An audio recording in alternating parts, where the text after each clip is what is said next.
Hello friends, welcome to my YouTube channel.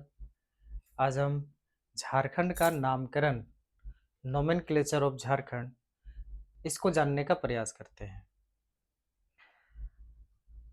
Jharkhand का जो नामकरण है वो हर पीरियड में अलग अलग इसका नामकरण होते रहा है। हर टाइम इसका नामकरण अलग अलग और कुछ वास्त तत्कालिक परिस्थितियों को देखते हुए भी किया गया है। तो झारखंड शब्द का जो प्रथम उल्लेख मिलता है, प्रथम उल्लेख जो झारखंड का नाम का वो मिलता है 13वीं सदी के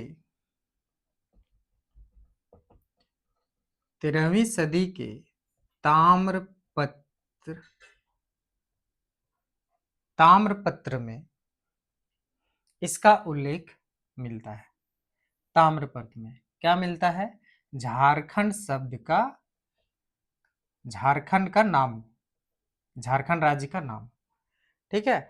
और जो ताम्रपत्र जो है ना, वो क्या है? पुरातात्विक प्रमाण है। पुरातात्विक प्रमाण है। ये एक पुरातात्विक प्रमाण है जो झारखंड शब्द का उल्लेख इसमें मिलता है। ठीक है भाई, झारखंड का जो नाम है वो झारखंड ही क्यों पड़ा? क्योंकि इसकी भौगोलिक परिस्थिति ऐसा है कि ये झारखंड नाम इस पे ज्यादा सूट किया। ठीक है। और भौगोलिक परिस्थिति को देखते हुए झारखंड नाम इस राज्य का पड़ा। ठीक है। झारखंड शब्द मुख्य रूप से दो शब्द से मिलकर बना है। दो शब्द। कौन कौन सा? झार बोलिए या झाड़ बोलिए। झाड़ और खंड। झार या झाड़ का इसका मतलब होता है, अर्थ होता है जंगल, झाड़।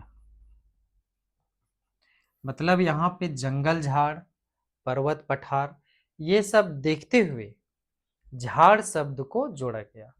उसके बाद खंड, मतलब कई खंडों में ये झाड़ शब्द, अलग अलग जगहों में झाड़ जो है वो मौजूद है, इसीलिए झारखंड इसका नाम पड़ता है। ठीक है। वायु पुराण में, जो वायु पुराण में है, वायु पुराण में इसे मुरंड कहा गया है। वायु पुराण में क्या बोला गया है? वायु पुराण में इसे मुरंड कहा गया है। और ये सब सवाल जो है ना, जेपीएससी, जेएसएससी ये पूछता ही है। ये फैक्चुअल स्टेटमेंट है जो यहाँ से सवाल सीधे तौर पर बनते हैं। इसीलिए झारखंड के एग्जाम में जितने भी एग्जाम अभी तक हुए हैं और आगामी जो परीक्षाएं हैं, वो उसमें ये शब्द, मतलब कि ये क्वेश्चन कहीं ना कहीं देखने को मिल ही जाएगा।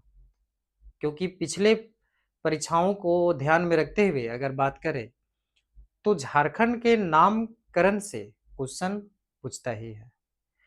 ठीक है। तो वायु पुराण में क्या बोला गया है? मुरन। और विष्णु पुराण में इसे क्या बोला गया है? विष्णु पुराण में इसे कहते हैं मुंड प्रदेश।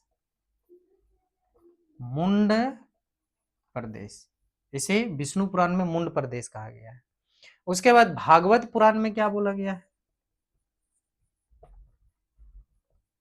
भागवत पुराण में इसे क्या बोला गया है?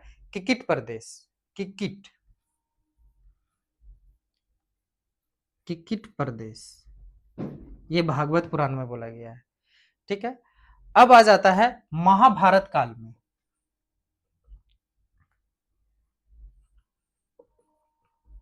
महाभारत काल में इसे क्या बोला गया है? पशु भूमि। पशुभूमि या फिर पुंडरीक देश, दो नाम इसका दिया गया, पशुभूमि या फिर पुंडरीक देश, ये दो नाम दिया गया है। ठीक है। अब जो आयने अकबरी जो है, वो जो अकबर के शासनकाल के दौरान आयने अकबरी जो लिखी गई है पुस्तक, उसमें इसको क्या बोला गया है आयने अकबरी में?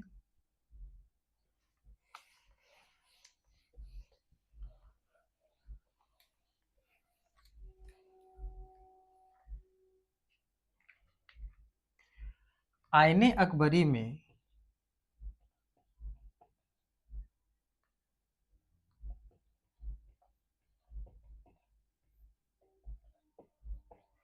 आयने अकबरी में इसे क्या बोला गया है?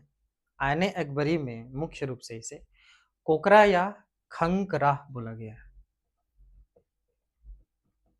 कोकरा या खंकरा। ठीक है।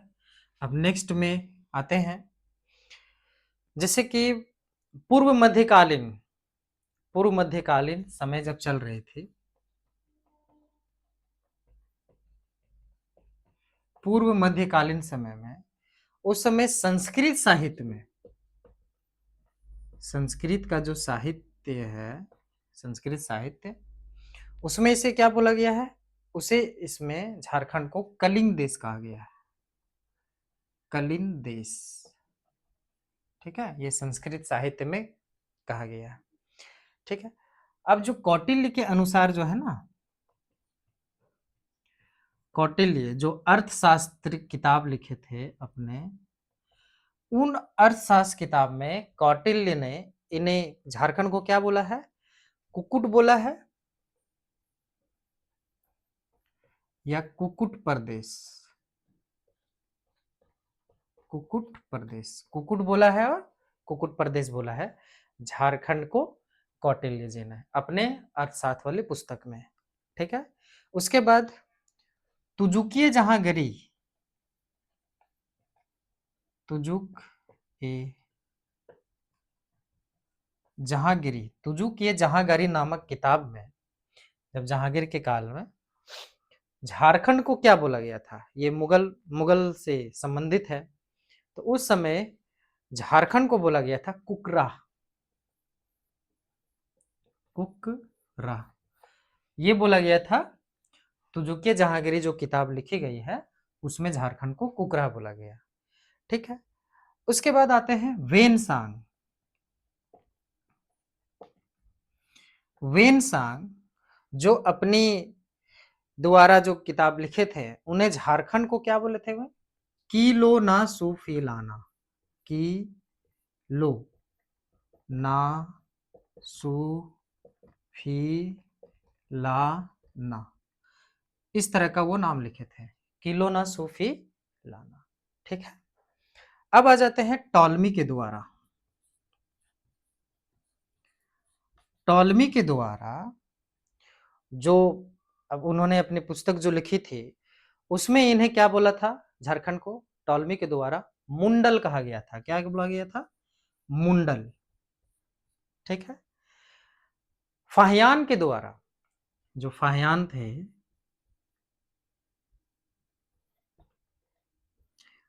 फाहियान के द्वारा जो पुस्तक लिखी गई थी, उसमें झारखंड को क्या बोला गया था? कुकुट लाड़, कुकुट लाड़, झारखंड को क्या बोला गया? कुकुट लाड़। ठीक है। ये तरह तरह के समय में, मतलब कि समय जैसे बदलते गया, समय अनुसार नाम जो है स्थिति परिस्थिति को देखते हुए और भौगोलिक परिस्थिति को देखते हुए झारखंड का नामकरण किया गया। ठीक है ना। और यहां से सवाल पूछता ही है, आप कोई भी जेपीएससी जेएसएससी का आप देख लीजिए, कहीं ना कहीं ये सवाल ट्विस्ट करके मिल ही जाता है। ठीक है। तो आगामी परीक्षाओं में, जैसे कि अभी एसआई वाला एग्जाम, एसआई का फॉर्म आएगा, एग्जाम जब होगा, अभी जेलर का जो फॉर्म आया है, उसके बाद फिर क्षेत्रीय कार्यकर्ता का जो एग्जाम होने वाला है, उसके बाद फिर अभी लेटेस्ट में जो उत्पाद सिपाही का एग्जाम होने वाला है, उसमें भी यहाँ से सवाल पूछ दे। तो आप अपना तैयारी बेहतरीन रखिएगा और क्वेश्चन यहाँ से देखने को मिल ही जाएगा। इसीलिए नामकरण से संबंधित कहीं न कहीं सवाल देखने को मिल ही जाता है। तो हमने फाहियान तक देखा, उसके बाद मुगल काल में, मुगल काल के दौरान इसे क्या बोला जाता था? मुगल काल के दौरान खुखरा बोला जाता था। खुखरा, ठीक है ना? खुखरा या कुकरा, खुखरा बोलिए या कुकरा बोलिए, ये मुगल काल के दौरान बोला जाता था। ठीक है? अब अंतिम समय में ईस्ट इंडिया कंपनी द्वारा इसे क्या बोला गया? ईस्ट इंडिया कंपनी के द्वारा इसे छोटा नागपुर बोला गया, और आज भी हम लोग छोटा नागपुर बोलते हैं, है ना? छोटा नागपुर बोलते हैं, आज भी हम छोटा नागपुर इसको बोलते हैं। ठीक है? तो छोटा नागपुर ईस्ट इंडिया कंपनी के द्वारा दिया गया। जब CNT-SPD जब एक्ट आया, तो उसमें छोटा नागपुर शब्द से ही झारखंड को डिनोट किया गया है। ठीक है ना? तो इस दौरान आप देखें कि ये सारी चीजें को स्थिति परिस्थिति के अनुसार नाम बदलाव होते गया। उसके बाद अगर बात करें झारखंड प्रदेश में, ठीक है ना, झारखंड प्रदेश का सर्वप्रथम साहित्यिक उल्लेख, हमने पुरातात्विक उल्लेख देखा, साहित्यिक उल्लेख में, साहित्यिक उल्लेख में अगर पहली बार झारखंड का जिक्र किया गया है तो वो है ऐत्रेय ब्राह्मण में। ये सवाल बहुत ही, ऐत्रेय ब्राह्मण नामक जो साहित्यिक उल्लेख है, जो साहित्य है, उसमें झारखंड प्रदेश का विवरण दिया गया है, उसमें इसकी चर्चा की गई है। ठीक है? और ये क्वेश्चन भी ज्यादा इंपॉर्टेंट हो जाता है। तो आज हम देखें झारखंड का नामकरण किन किन परिस्थितियों में या फिर किन्होंने क्या नाम दिया इसको। ठीक है? अब नेक्स्ट क्लास में इसके आगे देखते हैं। जय हिंद।